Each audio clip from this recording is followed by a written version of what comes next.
같은 경우에는 차압 40파스칼, 뭐 스프링클러가 설치되어 있으면 12.5파스칼을 이상을 설계하면 되죠. 부속실 제원 쪽입니다. 부속실 제원 쪽. NFTC 501의 차압 제한을 말하는 거예요. NFPA 92의 경우에는 천장 높이에 따라서 어쨌든 설계 차압이 다른데 어떻게 되는지. 그리고 천장 높이가 4.6m일 때는 뭐 4.6m일 때는 몇 파스칼입니까? 35파스칼입니까? 최소 차압을 35파스칼을 요구하는데 그 35파스칼이 선정되는 이론적 배경을 설명하시오 이렇게 물어봤습니다. 121에 기출되었고 제가 이 당시 기출 풀이는 좀 잘못 풀어놨죠. 뭐 급하게 풀고 NFP 코드를 제가 확인을 제대로 안 하고 풀어가지고 그 당시에 좀 제대로 잘못 풀었더라고요. 근데 제가 기출 풀이해 놓은 거를 뭐 나중에 좀 잘못된 게 발견된다고 해도 바꾸진 않거든요. 오래전에 푸른 거라고 해서 뭐 푸른 거고 그거를 바꿔서 이렇게 다시 올리고 이러지는 않습니다. 최근에 이제 문제풀이한 게 눈에 보이고 하면 바꿔서 올려드리긴 하는데 그래서 수업 때는 다 이렇게 설명을 드리는 부분이니까 자, 요것도 기본 문제니까는 준비를 잘 하셔야 돼요. 구성은 어떻게 잡으면 될까요? 구성을요. 이게 25점짜리로 나온 겁니다.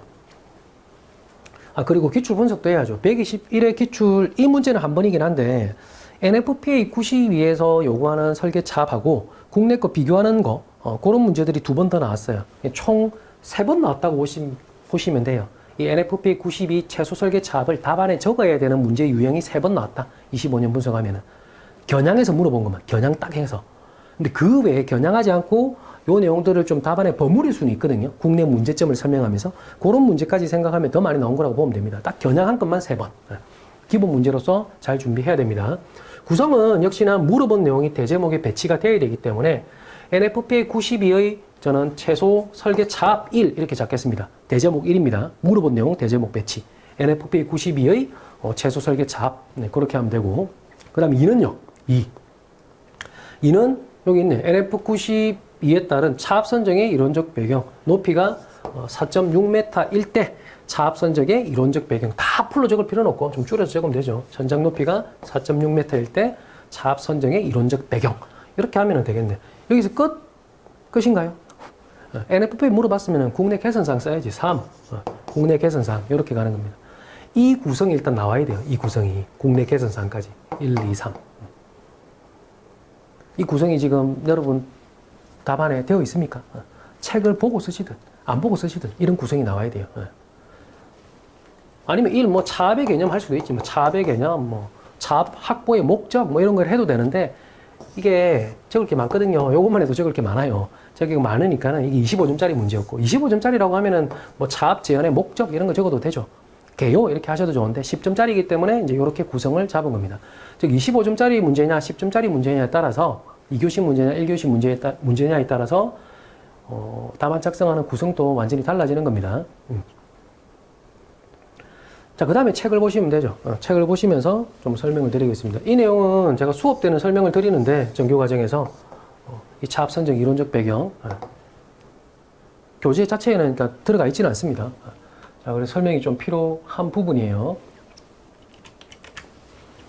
그리고 답을 잘 만들어야죠. 잘 보기 좋게 잘 만드셔야 됩니다. 1에서 보세요. 1. 최소 NFP 92의 최소 사업 기준 여기 있네요. 이게 끝이네. 요거를 하면은 박스 작성하면 끝나는 겁니다. 국내는 40파스칼, 스프링클러 설치하면은 12.5파스칼인데 NFPA는 천장 높이별 최소 차압을 정하고 있고 비교도 작성하셔야 돼요. 여기 이제 이론적 배경도 일부 들어가 있네요. 화재 실온도는 1200K죠. 1200K. 1200K를 기준으로 했다. 계산 이 결과값이 나올 때 1200K를 기준으로 했고 외부 변소에서도 차압을 유지한다. 이런 것들은 이제 개선사항에 쓸 수 있는 거죠. 국내 개선사항에 바로 언급을 하시면 됩니다. 그 다음 차압 선정의 이론적 배경이잖아요. 답을 한번 만들어 가 보겠습니다. 이거는요. 교재 없으니까 차압 선정의 이론적 배경 2. 차압 선정의 천장 높이 4.6m일 때 차압 선정 35파스칼이니까 차압 선정의 이론적 배경. 요거는 자, 초고득점 받으려면 어떻게 해야 되냐면은 거의 합격 점수에 이 문제가 뭐 출제된 문제이긴 하지만은 이걸 합격 점수를 넘어서는 거의 10점 가까이 받을 수 있는 형태로 작성도 가능한데 그림을 그리면은 이거 거의 초고득점 가능할 거예요. 이런 유형은. 그림이라고 하면 어려운 그림이 아니라 이 그림, 요 그림을 활용하면 좋습니다. 이 그림을 우리가 모르느냐, 다 아는 그림이죠. 요거. 불 모양 그려놓고, 불 모양 그리는 연습도 많이 하셔야 됩니다. 이 그림, 이 형태. 이렇게 해서 연소생성물이 빠져나가고 공기가 유입되는 거죠. 요 그림을 그리시면 돼요. 중성대가 이렇게 있고, 중성대가 이렇게 있고, 압력 분포까지 그리세요. 압력 분포. 압력 차를 나타내는 그림, 이런 그림. 지금 이 압력차가 델타 P가 되는 거고, 이 전체 높이는 천고 H가 되고, H. 요런 형태로 그리면 좋습니다. 중성대로부터의 높이. 왜냐면은 이 차압 관계식으로부터 이 차압 기준이 나오게 되는데, 25, 35, 45가 이게 3460H를 이용하는 겁니다. 차압 관계식. 그거를 이용해서 하는 거예요. 요렇게 딱 표기를 해놓고 문제 푸시면은, 이거는 거의 만점이라고 보셔야죠. 저라면 만점 줄 것 같습니다. 이렇게 표현하신 분 한 분도 없죠. 요렇게 해서 이 문제 풀어가신 분이 있습니까? 없을 거예요. 예. 있을 수도 있습니다. 그럼 그분은 곧 합격하실 거예요. 그 정도 되시면은. 저는 이 좋은 그림을 왜 활용을 안 하십니까? 그리고 이번에 2교시 문제에도 1번 문제가 연돌효과 문제였잖아요. 연돌효과 할 때도 이 유사한 압력 분포 그래프가 이용되지 않습니까? 이 그래프가. 중요한 많이 이용하는 그림이지 않습니까? 이게 왜 그랬느냐? 이제 답을 만들어 가야죠. 2를 내서 관계식을 적어야죠. 관계식을. 실내의 압력차 관계식. 실내의 압력차 관계식. 관계식이 델타 P가 3460H 요거로 적는 거 T5분의 1 빼기 TI분의 1. 여기서 H는 중성대로부터의 높이고 T5는 외부 온도, TI는 내부 온도, 절대 온도로. 그럼 이 공식의 의미가 뭐냐 했더니 이 공간하고 이 부분, 가장 압력차가 많이 나는 부분이 이 부분이잖아요. 그러니까 화재가 났을 때 여기 압력차가 얼마가 날 것으로 예상을 할 수가 있는데 이 공간, 화재가 나지 않는 제형구역이죠. 이 공간을 풍량을 공급해가지고 공급해서 이 압력보다 높도록 만들어주면은 연기가 빠져나오지 않는 거잖아요. 그 이론입니다. 충분히 이해를 해야 되는 겁니다. 이 공식이 여기도 쓰인다. 건물의 연도력가에도 쓰이지만은 실의 연도력가에도 당연히 쓰이는 공식이고, 화재가 났을 때 이 정도 압력차가 날 것으로 예상이 되는 거니까는요. 온도에 따라서 예상이 되는 거니까 이 공간에 내가 화재가 나지 않는 공간에 압력을 높여서 연기가 빠져나오지 못하도록 하겠다. 그게 차압제한의 개념이죠. 그럼 관계식은 이렇게 해서 여기서 적었을 거 아닙니까? 여기서 해서 H는 뭐고 T5는 뭐고 TI는 뭐다. 그 다음에 H하고 TO하고 TI를 이제 수치를 넣어야 되는데 이 수치를 NFPA에서 다 제시를 해주고 있습니다. 제시를요. 그럼 답은 이렇게 적으면 되겠네요. H, TO, TI, 그리고 여유율도 약간 둬야 됩니다. 딱 그대로 하는 게 아니라 여유율도 반영을 해야 돼요. 여유율, 결정 이렇게 적어서 하나씩 적어가는 거죠. 이렇게 답을 만드시면 됩니다. 1.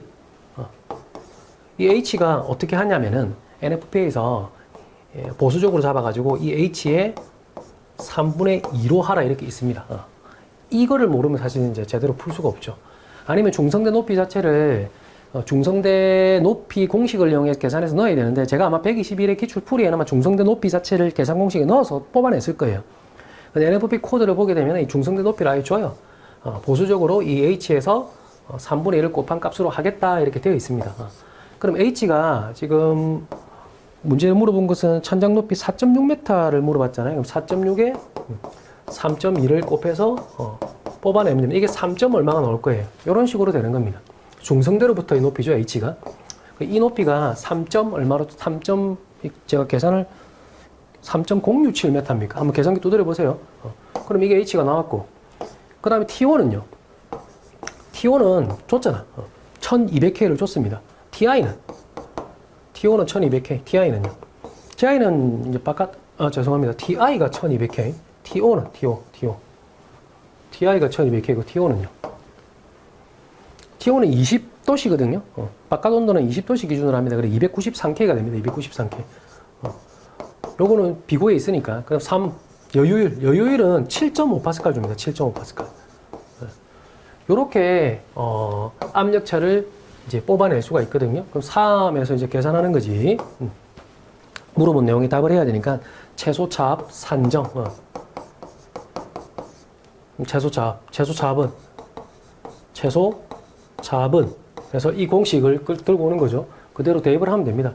3460에 H 요값 넣고 TO분의 1 빼기 TI분의 1이니까 TO TO가 293K 넣고 빼기 TI 1200K 넣고 여유를 준다고 했죠. 여유 7.5 요렇게 해서 딱 계산해 보시면은 이게 4점 얼마가 나올 거예요. 그래서 35파스칼이 나온 겁니다. 이게 2.7m하고 6.4m 마찬가지입니다. 다 동일해요. 2.7m를 하든 여기 2.7m를 하든 6.4m를 하든 4.6m를 하든 다 24점 얼마, 34점 얼마, 44점 얼마 이렇게 나올 겁니다. 그래서 최소 잡을 이렇게 한 겁니다. 여유율도 7.5파스칼을 준 거예요. 그러면 선장 높이가 4m면 어떻게 합니까? 4m는 이 공식에 넣어서 하면 돼요.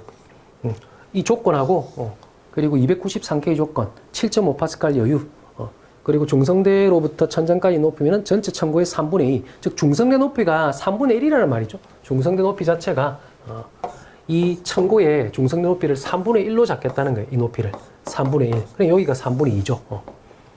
그렇게 되는 겁니다. 그럼 4m면 계산해서 뽑아내면 되는 거예요. 3m도 다 뽑아낼 수 있고. 기준이 이렇게 되어 있는데 그럼 3m는 어떻게 적용합니까? 계산 공식에 넣어서 한다 그 말입니다. 그래서 아주 공학적이잖아요. 그래서 국내 계선상의 사암에서 계선상은 이렇게 적으면 되는 겁니다. 답이 그렇게 만들어져야 됩니다. 이 내용을 아시는 분들은 작성을 하셨을 거예요. 답을 알고 계시는 분들이 있겠죠. 어떻게 하는 방법을. 근데 제가 드리고 싶은 말씀이 지금 이 그림을 한번 끄집어내는 것을 이게 되느냐는 거지. 이게 배운 내용을 이렇게 응용해서 그림으로 표현할 수 있는지 그거를 훈련하셔야 돼요. 합격권에 계시는 분들은 더더욱이. 지금 합격권에 계시지 않고 내용을 잘 모르시는 분은 이 답안 작성하는 방법을 지금 터득하시는 거고, 이게 되신 분들은 여기까지도 응용을 하셔야 되는 겁니다.